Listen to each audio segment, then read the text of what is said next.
Good morning, students. We have completed 2 chapters of geography. Now we will start the chapter of civics, the Constitution of India.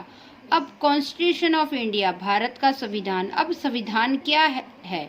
A written document that contain the rule and regulation by which a country is governed is called a constitution. Constitution क्या है?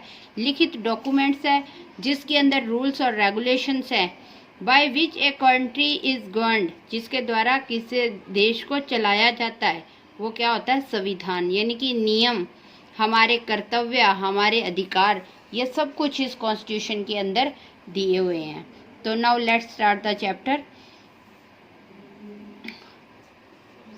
Just us all games follow certain fundamental rules. जिस तरह से प्रत्येक जो game है उसके अंदर कुछ फंडामेंटल रूल्स यानी कि नियम होते हैं. Similarly societies do follow A set of rules that help in proper running of the government. उसी तरह से societies do follow A set of rules, समाज भी कुछ नियमों का पालन करता है. That help in proper running of the government, जो सहायता करते हैं सरकार को अच्छे तरीके से चलाने के लिए. For example, just as we can not play chess without the regulations that help us play, in likewise we cannot hold elections without creating the rules and procedures for conducting elections. उदाहरण के तौर पर, just as we cannot play chess, जैसे कि हम chess नहीं खेल सकते, विदाउट द रेगुलेशंस, बिना रेगुलेशंस के, that help us in play it likewise, जो हमें अच्छे से खेलने में मदद करती है. We can not hold elections, हम इलेक्शन में नहीं खड़े हो सकते. विदाउट क्रिएटिंग द रूल्स, बिना नियमों की पालना किए. एंड प्रोसीड्यूर्स, और प्रक्रिया को पूरा किए करके. फॉर कंडक्टिंग इलेक्शंस, इलेक्शन को कंडक्ट करके. In modern societies where diverse groups of people stay together, such rules are generally made by consensus and are in written form. In modern society, आज के आधुनिक समाज के अंदर, where diverse groups of people, यानी कि अलग अलग समूह के लोग रहते हैं. स्टे टुगेदर, एक साथ. सच रूल्स आर जनरली, ये नियम जो है वो आम बनाए गए होते हैं. Made by consensus and are in written form, तो वो आम सहमति से बनाए जाते हैं, सबकी सहमति से, और वो रिटन फॉर्म के अंदर होते हैं. A written document that contain the rules and regulations by which a country is governed is called a constitution. लिखित documents that contain the rule, जिसके अंदर नियम होते हैं, रेगुलेशंस होती हैं, जिसके द्वारा कंट्री को अच्छे से गवर्न किया जाता है, उसको क्या बोलते हैं? कॉन्स्टिट्यूशन बोलते हैं. It is frequently referred to as the soul of democracy as it primary aims to maintain political stability, peace and solidibility in the country. तो it is frequently refer to as the soul of democracy, जो संविधान क्या है? वो आत्मा है लोकतंत्र की. As it primary aim to maintain political stability, उसकी प्रारंभिक मतलब क्या एम क्या है? मेंटेन पॉलिटिकल स्टेबिलिटी, यानी कि जो राजनीतिक स्थिरता बनाए रखना, शांति बनाए रखना. एंड सॉलिडिबिलिटी, यानी कि एकजुटता, किसके अंदर? इन द कंट्री, देश के अंदर. The Constitution helps us in determining the structure of the government. तो संविधान क्या है? वो हमारी सहायता करता है किसको? मतलब कि determining the structure of the government, सरकार के जो मतलब कि स्ट्रक्चर है उसको निर्धारित करने के लिए. determining means निर्धारित करने. Powers and functions, पावर्स उसकी शक्तियाँ, फंक्शंस उसके कार्य, राइट्स उसके अधिकार, एंड ड्यूटीज कर्तव्य, ऑफ द पीपल लोगों के, एंड सो ऑन, और इसी तरह के कई चीज़ें. It help in binding together the society by treating all communities equally. तो संविधान क्या करता है? हेल्प इन बाइंडिंग टुगेदर, हमें एक साथ जोड़ने में मदद करता है. किसको? द सोसाइटी, समाज को. By treating all communities equally, सभी जो समुदाय हैं उनको बराबर का सम्मान दे करके. It is important that every country should have a constitution for the following reasons. ये महत्वपूर्ण है दैट एवरी कंट्री शुड, किस प्रत्येक जो देश है उसका संविधान होना चाहिए, फॉर द फॉलोइंग रीजंस। अब उसके कारण क्या है, सबका संविधान क्यों होना चाहिए, तो वो नीचे कारण दिए गए हैं। Firstly it defines the basic nature of our society. सबसे पहला कार्य क्या करता है संविधान, वो डिफाइन करता है हमारा बेसिक नेचर, किसका, हमारे समाज का। That is it laid down the ideal that all citizen believe in and agree to uphold. और ये भी ध्यान रखा जाता है उसके अंदर कि सभी मतलब जो आइडियल्स हैं, डाउन द मतलब कि ले डाउन द आइडियल्स, जितने भी आइडियल्स उसके अंदर दिए होते हैं, दैट ऑल सिटीजन बिलीव इन, सभी नागरिक उसमें विश्वास रखें, एंड एग्री टू अपहोल्ड, और सहमति दें उसको चलाने के, मतलब कि उसको लागू करने के लिए। Diverse elements normally make up a country. Diverse elements जो है वो नॉर्मली क्या करते हैं, मेक अप ए कंट्री, एक कंट्री बनाते हैं। एंड द कॉन्स्टिट्यूशन बेसाइड्स, और जो संविधान है वो क्या करता है, besides defining the structure of the government, वो डिफाइन करता है जो स्ट्रक्चर है गवर्नमेंट का। Lays down the principle that all citizen agree to abide by, और लेज डाउन द प्रिंसिपल, ऐसे मतलब कि सिद्धांत जो है, दैट ऑल सिटीजन्स एग्री, कि सारे जो नागरिक है वो सहमति दें, किस लिए, कि जो जो नियम बनाए गए हैं, जो सिद्धांत बनाए गए उनको एक्सेप्ट कर सके। Abide means accept. Let us try to understand this through the political situation of Nepal. अब हम इसको समझने की कोशिश करते हैं, राजनीतिक जो सिचुएशन थी किसकी, नेपाल की। A nation that lies to the north of India, और ये राष्ट्र कहाँ पे है, भारत के नॉर्थ में, उत्तर में। Nepal was a monarchy where in all powers were vested with the king. Nepal क्या था, मोनार्ची। मोनार्ची होता है मतलब कि पीढ़ी दर पीढ़ी जो राजा रानी का शासन होता है, और आगे की आगे वो अपने वंशजों को देते जाते हैं। अपने जैसे राजा ने अपने बच्चों को दिया, बच्चे आगे अपने बच्चों को दे देंगे, तो वो मतलब कि जहाँ राजा और रानी का शासन होता है वो मोनार्ची सिस्टम होता है। तो नेपाल के अंदर भी क्या था, मोनार्ची सिस्टम था। Where in all powers were vested with the king, तो सारी शक्तियां किसके पास थी, राजा के पास थी। Widespread unrest against the system eventually led to a change in 1990. तो मतलब कि वाइड स्प्रेड अनरेस्ट, सभी के अंदर असंतोष फैल गया अगेंस्ट द सिस्टम, इस सिस्टम के। Eventually led to the change in 1990, तो इसीलिए अंत में क्या करना पड़ा, परिवर्तन करना पड़ा 1990 के अंदर। However, the king continued to be the head of the state. लेकिन फिर भी क्या था, राजा जो था वो लगातार हेड था किसका, स्टेट का। And an elected prime minister, और चुना हुआ प्रधानमंत्री था। रैन द गवर्नमेंट, और वही सरकार को चलाता था। यानी कि नाम का तो सरकार बना दी, लेकिन सारी पावर किसके हाथ में थी, अभी भी राजा के हाथ में थी। This situation lasted for 12 years until 2002, और ये सिचुएशन कब तक, यानी 12 साल तक चली। कब तक, 2002 के अंदर। When king Gyanendra citing political stability sacked the elected government and slowly began to take control of the government. तो 12 साल के बाद यानी कि 2002 के अंदर जब राजा कौन था, ज्ञानेंद्र था, तो उसने सेटिंग पॉलिटिकल यानी कि जो राजनीतिक अस्थिरता थी उसका हवाला देते हुए क्या किया, सैक्ड द इलेक्टेड गवर्नमेंट, यानी कि इलेक्टेड गवर्नमेंट को शुरू सहमति दी। And slowly began to take, और धीरे धीरे वो क्या करने लगा, वो भी कंट्रोल करने लगा गवर्नमेंट के ऊपर। In 2006 there was a massive unrest through the country, तो 2006 तक क्या हुआ, बहुत असंतोष फैल गया पूरे देश के अंदर। डिमांडिंग एस्टेब्लिशमेंट ऑफ डेमोक्रेसी, सबकी मांग क्या हुई कि वो लोकतंत्र की स्थापना करें। People of Nepal refuse to accept the earlier constitution, और जो नेपाल के लोग थे उन्होंने मना कर दिया एक्सेप्ट करने से जो पहले उनका संविधान बना हुआ था।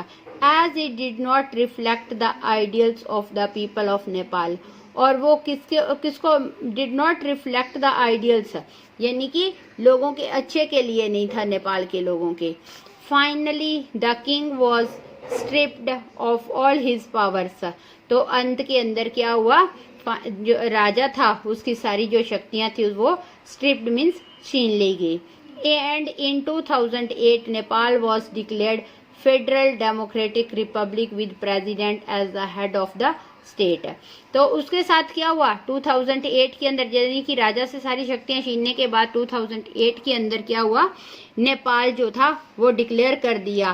फेडरल मीन्स संघीय, डेमोक्रेटिक लोकतांत्रिक, रिपब्लिक मीन्स गणराज्य, संघीय लोकतांत्रिक गणराज्य, जिसके अंदर क्या था, विद प्रेसिडेंट, राष्ट्रपति जो क्या था, as head of the state, वो मुखिया था उस राज्य का।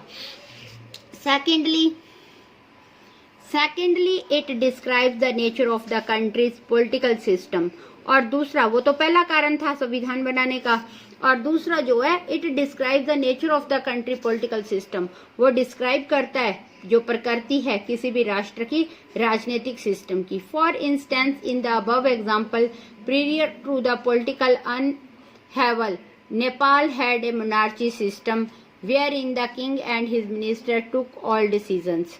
For instance, in the above, यानी कि ऊपर जो उदाहरण दी गई है उसके अंदर क्या था, प्रीरियर टू द पॉलिटिकल अपहेवल, यानी कि पूर्व के अंदर क्या हुआ था, उथल पुथल हुई थी, राजनीतिक उथल पुथल हुई थी नेपाल के अंदर। किस लिए, क्योंकि वहां मोनार्चिकल यानी कि राजा रानी का शासन था। Where in the king and his minister, जहाँ पे राजा और उसके जो मंत्री थे वो सारे डिसीजंस लेते थे, निर्णय लेते थे। However in a democratic setup the constitution play a crucial role, और जो लोकतांत्रिक सेटअप है उसके अंदर जो संविधान है वो क्रूशियल मीन्स महत्वपूर्ण रोल अदा करते हैं। It Lay's down the guidelines for the selections of representatives, तो वो क्या करता है, गाइडलाइन बनाता है जो प्रतिनिधि चुनने होते हैं। डिस्ट्रीब्यूशन ऑफ पावर, फिर उनको उनकी पावर बांटता है।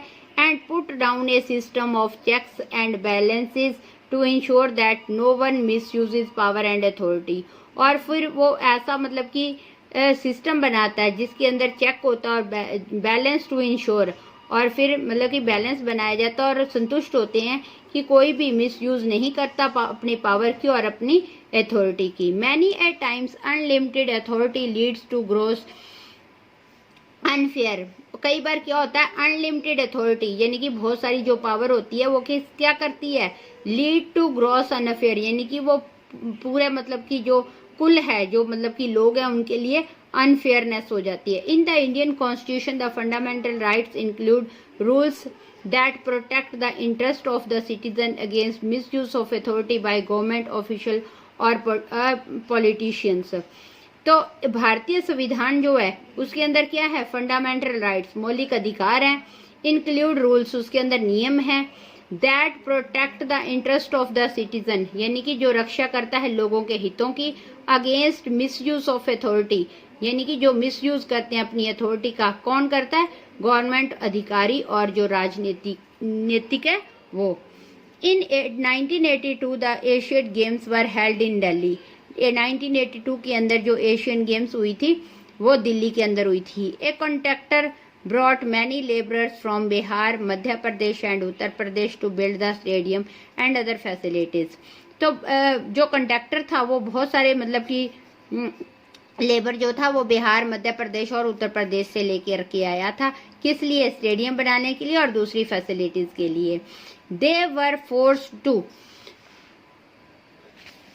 वर्क एट लो वेजेस, तो उनको मतलब कि दबाव दिया गया, किस लिए, कि वो कम तनख्वाह के अंदर, कम मजदूरी के अंदर काम करें।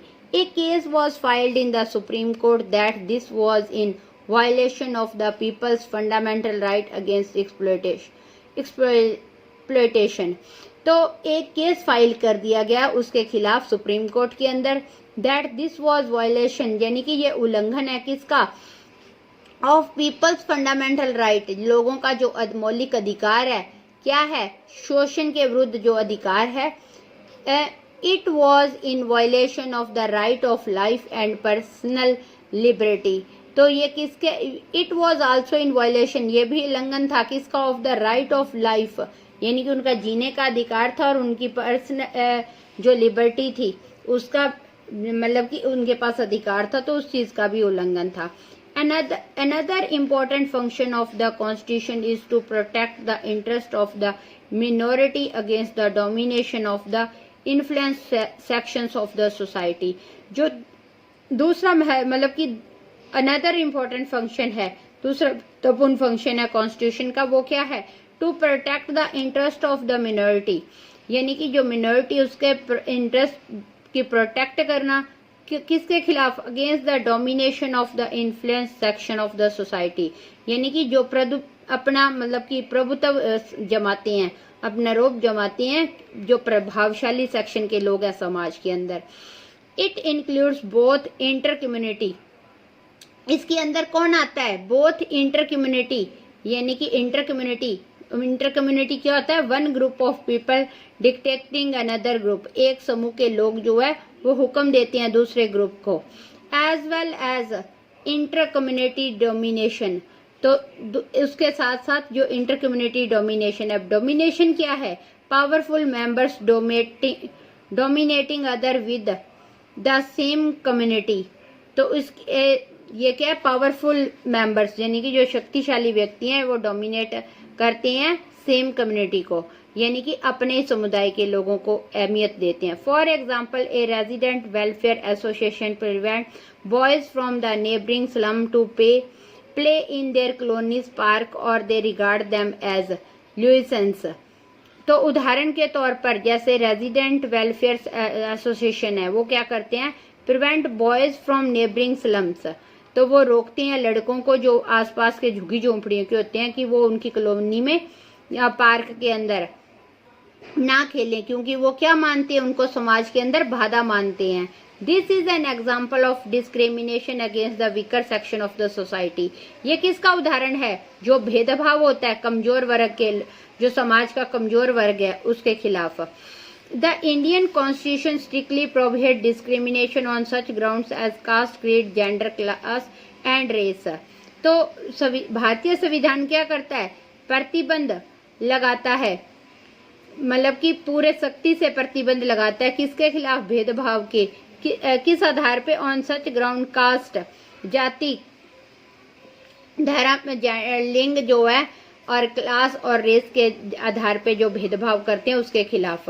Another key role of the constitution is to safeguard us against choices that might have undesirable effect on rules and principle that the country believes in. और दूसरा जो महत्व मतलब कि की रोल है कॉन्स्टिट्यूशन का, वो क्या है? To safeguard us against choices that might undesirable, यानी कि मतलब कि ऐसी चीजें जो हमारे मतलब कि बुरा प्रभाव डालते हैं रूल्स और प्रिंसिपल्स के ऊपर, उनसे हमें बचाएं। That the country believe in, जिसपे जो देश है वो विश्वास करता है। तो बेटा इतना चैप्टर हम लोगों ने पढ़ लिया। इसके अंदर संविधान के बारे मतलब कि बताया था कि कॉन्स्टिट्यूशन किस लिए होता है। तो आगे हम पढ़ेंगे इंडियन कॉन्स्टिट्यूशन, यानी कि यहाँ से हम जब भारतीय संविधान के बारे में, सिर्फ ये तो जो ऊपर हमने पढ़ा था ये सिर्फ संविधान के बारे में था कि संविधान क्यों बनाया गया है, लेकिन अब हम जो कल मंडे को हम ट्यूसडे को जो हम लेसन रीड करेंगे वो हम करेंगे इंडियन कॉन्स्टिट्यूशन, यानी कि भारतीय संविधान के बारे में पढ़ेंगे। इतना बेटा चैप्टर आप ध्यान से पढ़ लेना और इसको समझ लेना। थैंक्स।